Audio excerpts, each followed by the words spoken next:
Following program is rated TVMA for mature audiences only. I tried to tell them not to curse, but it happens. I don't ever slow up, no I don't take shit. I got no love for the fakeness. If you wanna play tough and wanna hate this, I'll always show up. I don't ever slow up, no I don't take shit. I got no love for the fakeness. If you wanna play tough and wanna hate this, I'll always show up and make a statement. I don't ever slow up, no I don't take shit. I got no love for the fakeness. If you wanna play tough and wanna hate this, I'll always show up and make a statement. Everything I do so instinctive and so passionate. Every word I move so descriptive like an adjective. I got a vendetta against people who patented being negative when you should be getting after it. I got facts over tracks, this and that spit. Welcome back. It's your guy Dan the Statement, and this is your Monday Night Raw review for May the 5th, 2025. Could have this show been a lot better? Yes, it could have. Could have been a hell lot worse? Absolutely. I enjoy tonight. We're going to talk about it. Let's just go down the rundown. Tonight, we got some awesome matches tonight. We got Penta versus JD. Was a good match. It was a very good match. The announcement team, Michael Cole and Pat, were giving JD a lot of props. I was up for that. But of course, Penta won. We got a shame. We didn't know who it was going to be. It was Grayson Waller versus a mystery opponent. We see Grayson talking to Adam Pearce, and then he's like, "Are you sure this is it?" And then here comes Austin Theory. Grayson played the card of like, you know what? It was very selfish for me to ask for this kind of match as a single match. So, you know what? You can have it. And Austin's like, hell yeah. Who's my man? And he's like, we'll see. That match was Sheamus versus Austin Theory. It was a good match. This was just a storyline to get Austin Theory and Grayson Waller to that point where they're going to break up. We want this to happen. Austin Theory is in desperate need of a repackaging or a refocus on his character. Grayson Waller, to me, great on the mic. Not really a fan of him in the ring. When it comes to this, he's great. Very good. But when it comes to his in-ring, I'm not a fan. Sheamus won this match. And it was a decent match. Sheamus looked good as always. Then we got announced that Dom versus Penta at Backlash. AJ went to the back room, talked to Dom, was like, I was letting you know, and he got a little tongue-tied. Redid it. He's coming for the Intercontinental belt. He leaves. Dom says, I already got Penta, now I got this. He's like, hey, you know AJ, y'all have history. Won't you take care of him? And Finn was like, why do I need to take care of him? I'm just kidding. So, more layers. We got a Becky promo, which to me was, she said the word garbage at least 50-something times, calling out Liar Valkyria. All I heard was blah, blah, blah, blah, blah, blah, blah, blah. I'm not interested in this feud. I'm sorry. It ended in a brawl. Doesn't really matter in my opinion. It really doesn't. I'm not a Becky fan anymore. She's just boring to me. Laya Valkyria, they're trying to make her seem more important than she really is. The Bird Lady's already dead to me. Nia Jax killed her way back again. We gave her a visual and everything on the show. Surprising, we got a Roxanne Perez versus an Io Sky match. This match was great. I enjoyed this match. Very good. I love when Io does that shit. I think it's hilarious, and I do it with her. It's hilarious. We got clips of it. Io Sky won. Of course she did. And Roxanne Perez lifted out her hand to shake. Io shaked it. As Roxanne was leaving, I was like, wow, Roxanne, really? But it was all a ploy. Julio attacked Io from the back. Roxanne came back. They double teamed her. There is no mommy. There is no Rhea Ripley. She isn't at home. She's doing media. She will return next week for a tag match. Adam Pearce made a tag match for the tag division next week. Don't know. New Day is killing it with their looks or their just regular dress. I loved it. We got a Rusev versus Otis match, and it went about as well as you thought it was going to go. Of course, Rusev won. Am I happy to see Rusev / Miro back? Yes, I am.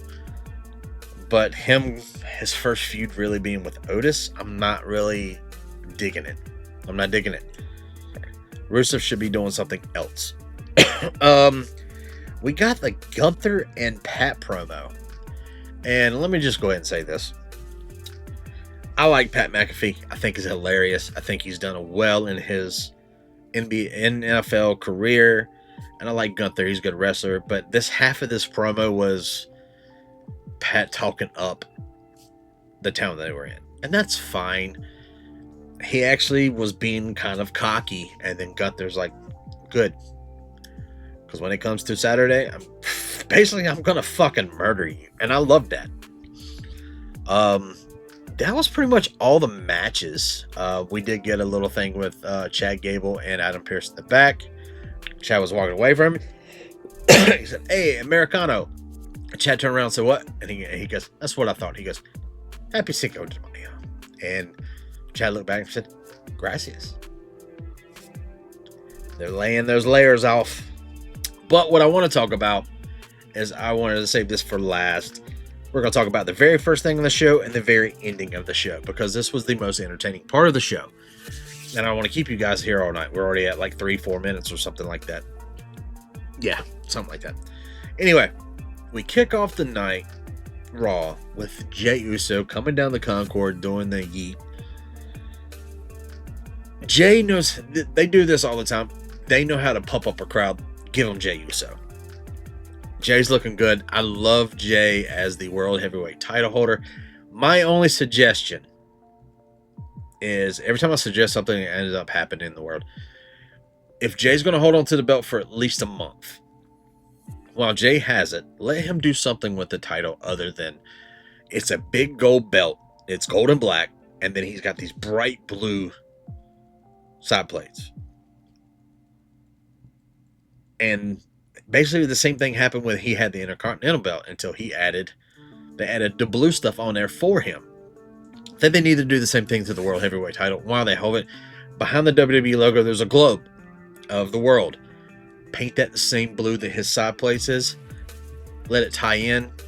Even let him do his own kind of like LA Knight strap where it has yeet all over it, or blue tribal Samoan tattoo work.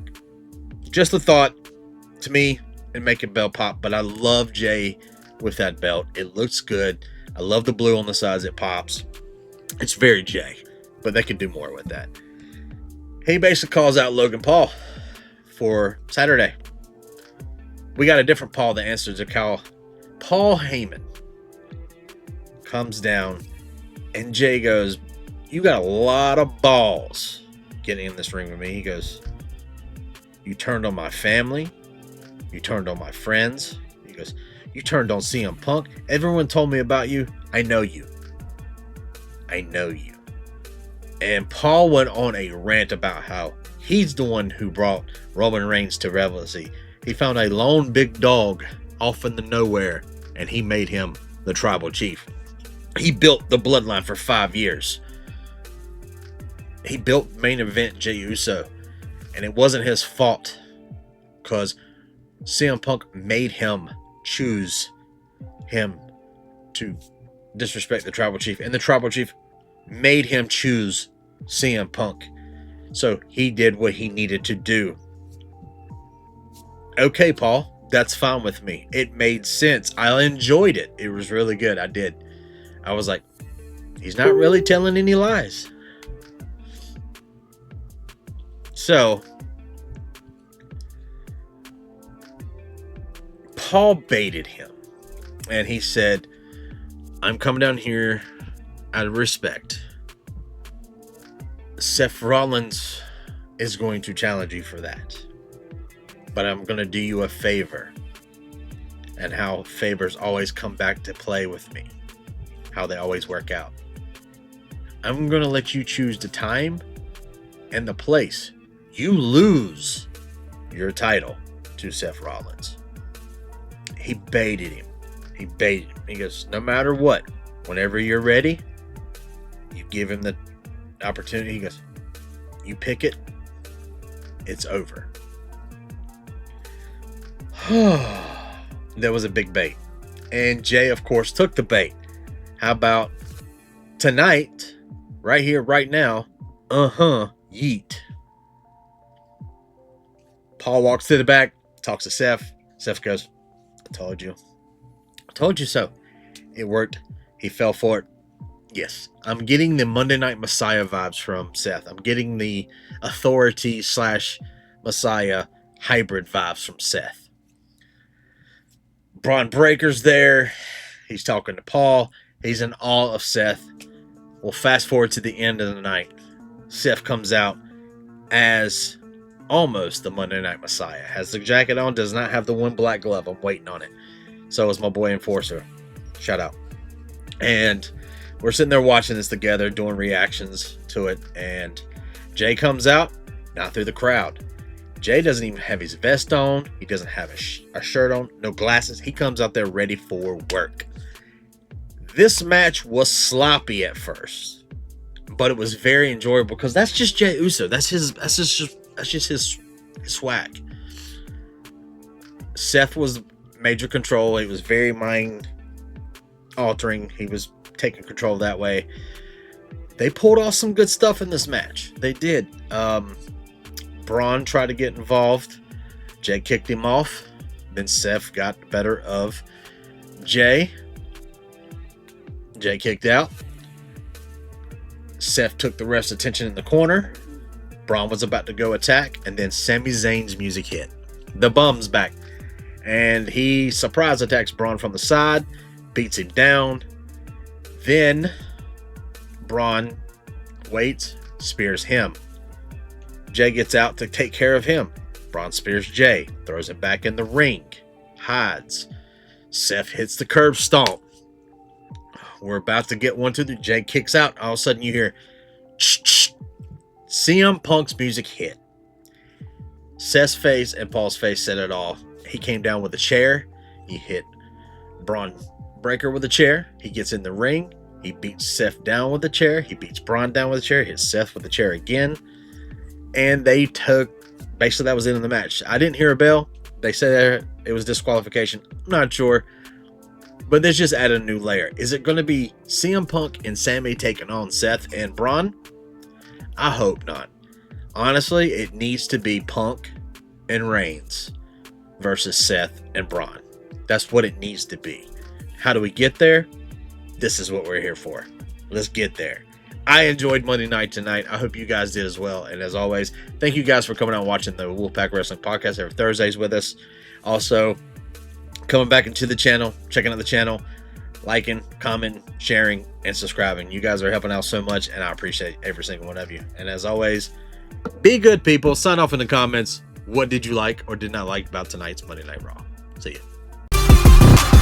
I can't contain it, I'm coming out with a statement. You really changed, man, all your music and arrangement. You don't know shit, shut your mouth, you can save it. I'm the same dude that got his come up from the basement. 100 songs, 100 weeks, didn't change it. Experiments, development, intelligence, and patience. I'll do it all again, cause I never feel complacent. Let's keep the good vibes, positivity's contagious. I'm never looking back, cause I made a life that's passionate. A college graduate suppressing all his talents, yeah. He found a